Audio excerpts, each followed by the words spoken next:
ಹೇಗೆ ಅನಿಸ್ತು ನಿಮಗೆ? ಅಂದರೆ ಮತ ಇದೆ ಅಂತಿದ್ದಾರೆ, RCB 7ನೇ ಮ್ಯಾಚ್ ನಡೀತಿದೆ, ಹೇಗೆ ಅನಿಸ್ತು? RCB ಚೆನ್ನಾಗಿ ಆಡ್ತಾ ಇದೆ, ಆದ್ರೆ RCB ಎಲ್ಲೋ ಲಕ್ ಇಲ್ಲ ಅನಿಸ್ತಾ ಇದೆ. ಯಾಕೆ ಲೆಕ್ಕಿಲ್ಲ? ಎಷ್ಟೋ ಜನ ಪ್ಲೇಯರ್ಸ್ RCB ಬಂದರು ಅಂತ ಕೇಳಿಲ್ಲ. ಎಂತೆಂಥ ಬೌಲರ್ ಇದ್ದರು, ಅನಿಲ್ ಕುಂಬ್ಳೆ ಇದ್ದ, ಬೌಲರ್ಗಳಿದ್ರು, ಬ್ಯಾಟ್ಸ್ಮನ್ಗಳಿದ್ರು.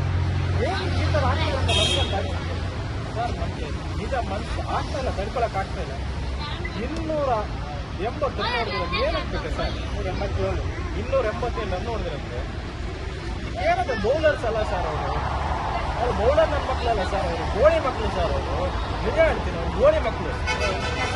ಇಂಟರ್ನ್ಯಾಷನಲ್ ಬೌಲರ್ ಅಂತ ಪ್ರತಿ ಬಾಲ್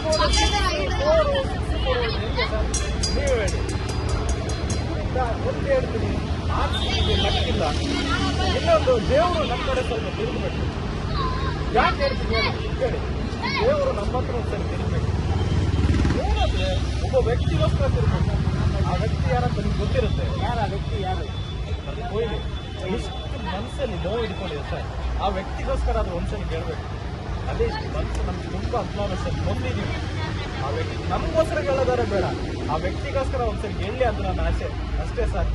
ಒಂದ್ಸರಿ RCB ಕಪ್ ಗೆಲ್ಲುತ್ತೆ, ಆ ವ್ಯಕ್ತಿಗೋಸ್ಕರ ಅದನ್ನು ಗೆಲ್ಲಬೇಕಂತ ನನ್ನ ಆಸೆ. ನಾವು ಕಾಯ್ತಾ ಇರ್ತೀವಿ, ಯಾವ ಒಂದಲ್ಲ ಒಂದಿನ ಕಪ್ ಗೆದ್ದೇ ಗೆಲ್ಬೇಕು. ಆ ವಿರಾಟ್ ಕೊಹ್ಲಿ ಇರ್ಬೇಕಾದ್ರೆ ಕಪ್ ಗೆಲ್ಬೇಕು, ಅದು ನಾವು. Thank you sir.